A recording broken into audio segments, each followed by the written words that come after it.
Hola, ¿cómo estás? Hoy traigo un concepto nuevo para trabajar juntos. Saciedad, ¿cómo lograrla? Bien, vamos a iniciar hablando de qué es la saciedad. La saciedad es la inhibición del hambre y va a haber diferentes factores que van a modificarla. Ellos son la temperatura, el volumen y la consistencia y la textura de las preparaciones.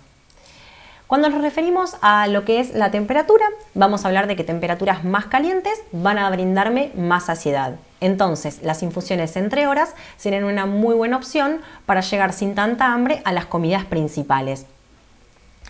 Otra opción, en el caso de que alguna de las comidas principales incluyan preparaciones frías, podrían ser incluir alguna sopa casera, calentita, antes justamente de la ingesta de ese plato principal.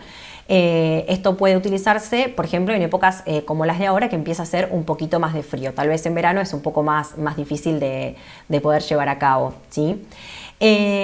Luego vamos a hablar de lo que es el volumen, ¿sí? Y vamos a hablar de que comidas que van a cumplir justamente con esta pauta son aquellas comidas que tienen más volumen y que me aportan menos calorías. Por ejemplo, en el caso de las ensaladas, ¿sí? O otra forma también en la que se pueden realizar es con la utilización de las claras, ¿sí? Por ejemplo, en el caso de los soufflés, a donde yo voy a tener más volumen generado justamente por ese batido de las claras y ese ingreso de aire que también va a hacerme sentir más saciado.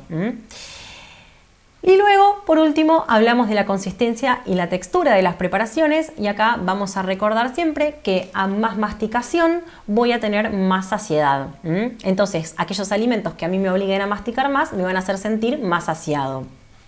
Respecto, por ejemplo, a los cereales, el arroz, las pastas, el trigo, ¿sí? Por ejemplo, cocinarlos más bien al dente para que justamente me obligue a masticar más. Lo mismo sucede con los vegetales también, cocinarlos más bien al dente. En el caso de las carnes o cosas que hagamos al horno, permitir la formación de costras también para que me obliguen a masticar más. Por último, y como siempre, te dejo algunas preguntas para que puedas pensarlas. ¿Podría servirme la saciedad para poder cumplir mi objetivo? ¿En qué otros casos, además de para bajar de peso, me serviría este concepto de saciedad? Bien, te invito también a que me sigas en mis otras redes sociales y que puedas dejarme tus dudas y tus comentarios. Ahí vas a encontrar también recetas, ideas y tips para poder seguir mejorando tu alimentación y hacerlo de una manera saludable. Muchas gracias y será hasta el próximo video.